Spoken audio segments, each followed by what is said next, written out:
जिल्हा परिषद पंचायत समिती निवडणुकांसाठी मतदार यादीमधलं नाव शोधण्यासाठी मताधिकार मोबाईल ॲप आता समोर आलेली आहे आणि या 7 फेब्रुवारीला जिल्हा परिषद आणि पंचायत समितीचं मतदान होणार असून त्यासाठी मताधिकार मोबाईल ॲप आता सगळ्या मतदारांच्या सोयीसाठी आणण्यात आलेलं आहे। गुगल प्ले स्टोअरवरनं हे ॲप डाउनलोड करता येऊ शकेल। या ॲपमध्ये मतदाराचं नाव शोधण्यासाठी 2 पर्याय उपलब्ध आहेत। त्यानुसार मतदाराचं संपूर्ण नाव किंवा मतदार ओळखपत्राचा म्हणजेच EPIC क्रमांक नमूद करून मतदार यादीतलं नाव शोधता येऊ शकेल।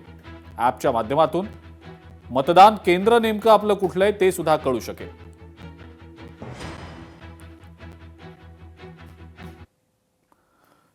म्हाडानं मुंबईतल्या घरांची योजना आता पुढे ढकलल्याचं समजतंय। प्रथम येणाऱ्यास प्रथम प्राधान्य तत्वावरची योजना ही आता पुढे ढकलली गेलेली असून 120 सदनिकांच्या विक्रीसाठी ऑनलाईन अर्ज नोंदणी केली जाणार होती। मात्र काही तांत्रिक कारणांमुळे ही योजना आता पुढे ढकलल्याची माहिती मिळतेय।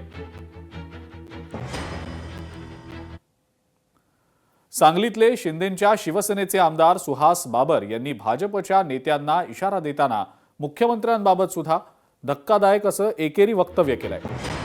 आमच्यासारखे 242 आमदार आहेत म्हणून मुख्यमंत्री आहेत, मुख्यमंत्र्यांना विचारा सुहास बाबर कोण आहेत असं आव्हान त्यांनी दिलं।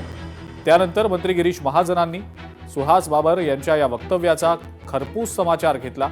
केवळ वर्षभरापूर्वी पहिल्यांदाच निवडून आलेत आणि मुख्यमंत्र्यांबद्दल एकेरी भाषेत बोलतायत, त्यांनी तोलून मापून बोलायला हवं। शिंदेंनी त्यांना समज द्यावी, नाहीतर त्यांच्या सुरुवातीलाच शेवट होऊ शकतो असं महाजन म्हणाले। त्यानंतर सुहास बाबर यांनी यूटर्न घेत सारवासारव करण्याचा प्रयत्न केला। मी देवेंद्र फडणवीसांचा नाही तर माझ्यावर टीका करणाऱ्याचा एकेरी उल्लेख केला असं सुहास बाबर सारवासारव करत म्हणाले। आणि काहीतरी सांगणं फार सोपं असतं। त्या पाठीमागचे कष्ट एकदा दर मंगळवार मुंबईला येऊन बघा, एकदा धक्के खावा मंत्रालयात येऊन, मग तुम्हाला कळेल। आणि काय सांगितलं म्हणे तर मुख्यमंत्र्यांची सही शेवटला असते। अरे तुझा मुख्यमंत्री माझ्यासारखे 242 आहेत म्हणून मुख्यमंत्री आहे तुला।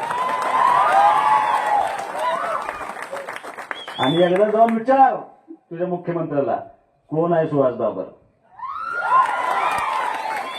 त्याचं उत्तर तुझा मुख्यमंत्री देतो। एवढं सोपं नाही, राजकारण एवढं म्हणते तेवढं सोपं नसतं।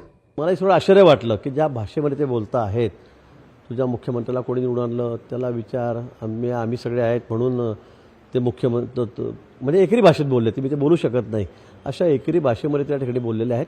मला वाटतं अजून त्यांची पहिलीच वेळ आहे आणि त्यावर अजून ते सगळे म्हणले की सगळे पक्ष मीच चालवतो, इथे काँग्रेस मी चालवतो, राष्ट्रवादी मी चालवतो, उबाठा मी चालवतो, भाजपसुद्धा मीच चालवतो, इथे सगळे पक्ष माझ्या खिशात आहेत। मला वाटतं अतिशय चुकीचं स्टेटमेंट त्यांचं आहे।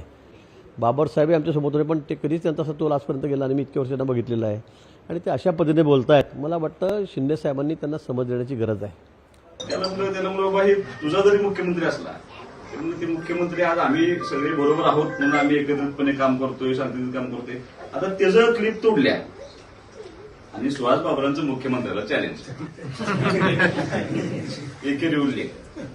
आता ते एकेरी उल्लेख मी केलाय पण त्याचा केलाय ज्यानं पत्रकार परिषद घेतली, ज्यानं माझ्यावर टीका केली, ज्यानं अनिल भाऊंच्यावर टीका केली, जो खालच्या थरावरती भाषण करतो त्याच्यावर एकेरी उल्लेख मात्र मी तुझा म्हटलंय। मी एकेरी उल्लेख म्हणजे आपण काय त्याला शिवाय शब्द दिले नाही, तुझा। लोकशाही मराठी ऐका, पहा, जागरूक रहा।